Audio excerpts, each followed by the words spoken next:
Good morning students. Today we are starting unit first of healthcare जिसका first session है preparing medical records. तो सबसे पहले तो आपको पता होना चाहिए कि मेडिकल रिकॉर्ड्स होते क्या हैं। ये एक डाटा होता है जिसमें पेशेंट की हम हिस्ट्री लेते हैं, क्लिनिकल फाइंडिंग्स लिखते हैं, सारे डायग्नोस्टिक टेस्ट का डाटा लिखते हैं, उनके रिजल्ट्स के बारे में लिखते हैं, पेशेंट की प्री ऑपरेटिव केयर के बारे में लिखते हैं और पोस्ट ऑपरेटिव केयर के बारे में भी लिखते हैं।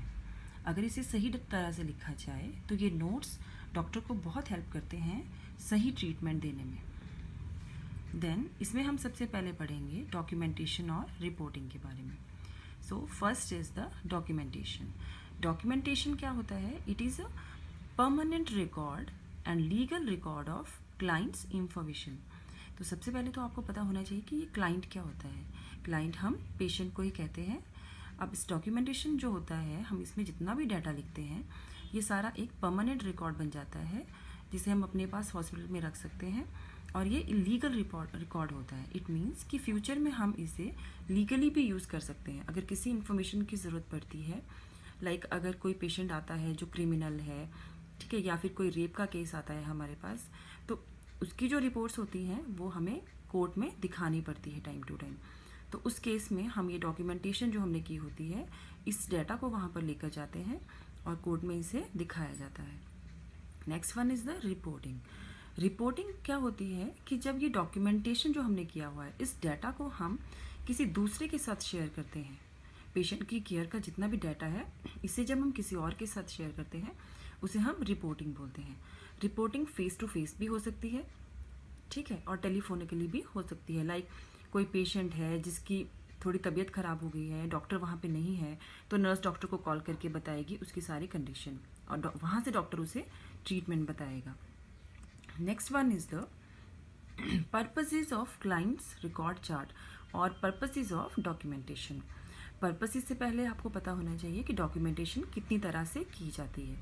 डॉक्यूमेंटेशन बेसिकली 2 टाइप से की जाती है, हैंड रिटन और कंप्यूटराइज। कि जितना भी डाटा हम लिखते हैं, हैंड रिटन डाटा तो क्या हुआ जो हमने हाथों से किसी फाइल में एंटर कर दिया, और कंप्यूटराइज क्या हुआ कि जब इस डाटा को हमने कंप्यूटर में फीड कर दिया, ठीक है। Next one is the purposes of documentation. Purposes का मतलब है कि ये डॉक्यूमेंटेशन हम कर क्यों रहे हैं, इसकी ज़रूरत क्या पड़ी, ठीक है, इसकी ज़रूरत क्या है। First one is the communication. अगर अच्छे से डॉक्यूमेंटेशन किया होगा तो कम्युनिकेट भी हम अच्छे से कर पाएंगे। सही तरीके से डॉक्यूमेंटेशन किया होगा तो सूचना का आदान प्रदान भी आसानी से किया जा सकता है। फॉर एग्जांपल किसी पेशेंट को किसी डॉक्टर ने दवाई लिखी, नर्स आएगी, वो उस फाइल को पढ़ेगी और उस पेशेंट को दवाई दे देगी, ठीक है। अब कम्युनिकेशन भी 2 तरह का होता है, रिटन और ओरल, और वर्बल और रिटन। अब रिटन फॉर्म में अगर हम अच्छी राइटिंग में लिखेंगे तो उसे दूसरा डॉक्टर, दूसरी नर्स अच्छे से पढ़ पाएंगे, ठीक है।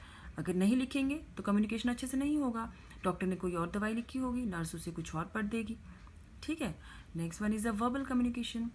अगर किस डॉक्टर जब कोई दवाई बोल रहा है, लाइक टेलीफोनिकली वो कोई मेडिसिन बता रहा है, तो उसे उसी लैंग्वेज में बात करनी होगी जो नर्स समझ सके। या नर्स जब किसी पेशेंट को कोई डायरेक्शंस दे रही है कि आपने 3 टाइम ये गोली खानी है या 4 टाइम ये गोली खानी है, तो पेशेंट से वो उसी भाषा में बात करेगी जिस भाषा को पेशेंट समझ सके। ये होता है गुड कम्युनिकेशन, और ये तभी होगा जब सही तरीके से डॉक्यूमेंटेशन हुआ होगा। Next one is the legal communication. Legal is simply related to law. कि ये जितना भी डाटा है इसे हम एविडेंस की फॉर्म में यूज़ कर सकते हैं लॉ में, कोर्ट में दिखाने के लिए। Next is the research. ये जो डाटा होता है इट इज़ वेरी वैल्यूएबल। ये ऐसा नहीं कि आपने आज फाइल बनाई, पेशेंट 10 दिन तक हॉस्पिटल में रहा, उसके बाद आपने उस फाइल को फेंक दिया, ऐसा नहीं होता है। ये फ्यूचर पर्पज़ के लिए होता है, इसे हम फ्यूचर में रिसर्च के लिए भी यूज़ कर सकते हैं। रिसर्च में क्या होता है, फॉर एग्ज़ाम्पल अगर कोई बीमारी है, ठीक है, किसी पेशेंट को कोई बीमारी है और उसकी जो भी हमने ट्रीटमेंट किया उसके बाद हमें पता चलता है कि इस पेशेंट को इससे कितना असर पड़ा, ठीक है। अब हम वही दवाई किसी दूसरी पेशेंट पे यूज़ करते हैं तो हम देखते हैं कि उसे उतना अच्छा उसका इफ़ेक्ट नहीं मिला। इसके बाद हम रिसर्च करते हैं कि ऐसा क्यों हुआ। तो वो हम कब करेंगे, जब हमने डाटा लिखा होगा। हॉस्पिटल में तो कितने पेशेंट्स आते हैं डेली, हम कितने पेशेंट्स का डाटा याद रखेंगे, लेकिन अगर लिखा होगा तो उस डाटा को हम यूज़ कर सकते हैं फ्यूचर में रिसर्च के लिए। Next one is the statistics. Statistics हम सिंपली बोल सकते हैं कि जितना भी डाटा है, डॉक्यूमेंटेशन जो भी हमने किया है, जब हम इसे मैथमेटिकल फॉर्म में लिख देते हैं तो उसे हम बोलते हैं statistics data. For example, community में अनीमिया यानी खून की कमी देखी जाती है, ठीक है। किसी भी एरिया में हम जाते हैं तो हम सबके ब्लड टेस्ट करते हैं। अब क्या हुआ कि एक घर में 2 निकले, किसी घर में 1 निकला अनीमिक पेशेंट, किसी में 2 निकले, किसी में 3 निकले, तो हम याद तो नहीं रख सकते कि इस घर में इतने थे, इस घर में इतने थे। हम उस चीज़ को डॉक्यूमेंटेशन करेंगे, अच्छे से लिखेंगे, नेम, एज, सेक्स और कितना इसमें ब्लड था। फिर लास्ट में हम एक रिपोर्ट बनाएंगे। स्टैटिस्टिक्स डाटा वो होता है जो लास्ट में हम रिपोर्ट बनाएंगे कि इस एरिया में इतने केसेस थे अनीमिया के। This is called statistics data. तो ये कब होगा? जब हमने अच्छे से डॉक्यूमेंटेशन किया होगा। Next one is the education, कि ये जितना भी डाटा है स्टूडेंट्स इसे अपने पढ़ाई के लिए भी यूज़ कर सकते हैं। Next one is the audit and quality assurance. Audit मतलब जवाबदेही और क्वालिटी एश्योरेंस मतलब कि हर पेशेंट का ये हक है कि उसे अच्छी क्वालिटी की केयर मिले, ठीक है, उसे बेस्ट डॉक्टर्स की केयर मिले, उसे बेस्ट नर्सिस की केयर मिले। तो ऐसा कब होगा? जब हमें कोई जवाबदेही होगी, ठीक है। तो डॉक्टर्स और नर्सिस क्या करते हैं, सारा जो भी केयर वो पेशेंट को प्रोवाइड करते हैं वो सारा डाटा डॉक्यूमेंट करते हैं, ताकि फ्यूचर में कोई पूछे कि आपने इस पेशेंट को अच्छे से केयर नहीं की तो वो क्या कर सकते हैं, अपना डाटा दिखा सकते हैं कि हमने देखो इस पेशेंट को ये ट्रीटमेंट दिया था और ये बेस्ट ट्रीटमेंट है इसकी बीमारी के अकॉर्डिंग।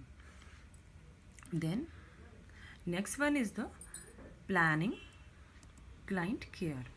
प्लानिंग क्लाइंट केयर का मतलब होता है कि अगर अच्छे से डॉक्यूमेंटेशन किया होगा तभी हम पेशेंट की केयर को प्लान कर सकते हैं। फॉर एग्जांपल, पेशेंट जब डे 1 पे आया तो उसकी कुछ और कंडीशन थी, बहुत सीवियर कंडीशन थी। जब भी कोई पेशेंट हॉस्पिटल में एडमिट होता है तो वो ऐसे ही नहीं हो जाता एडमिट कि वो ठीक है चलो आप एडमिट हो जाओ। पेशेंट की कंडीशन क्रिटिकल होती है तभी उसे एडमिट किया जाता है, या उसे मेडिकल केयर की ज़रूरत होती है तभी उसे एडमिट किया जाता है। अब ऐसे में डे 1 पे जो पेशेंट की कंडीशन होगी, डे 10 पे तो वैसे नहीं होगी।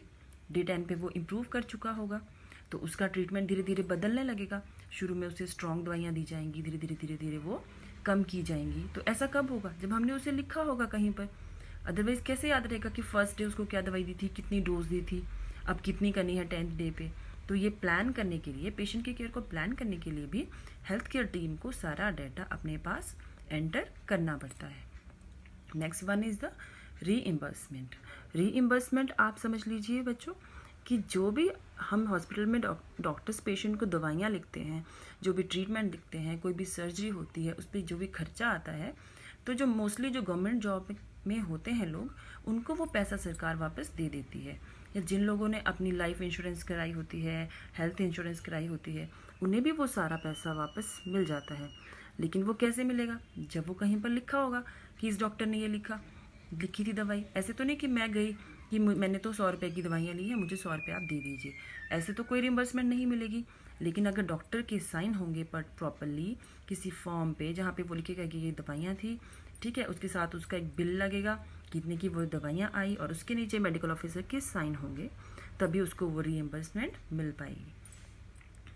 सो ये थे आपके पर्पसेस ऑफ डॉक्यूमेंटेशन।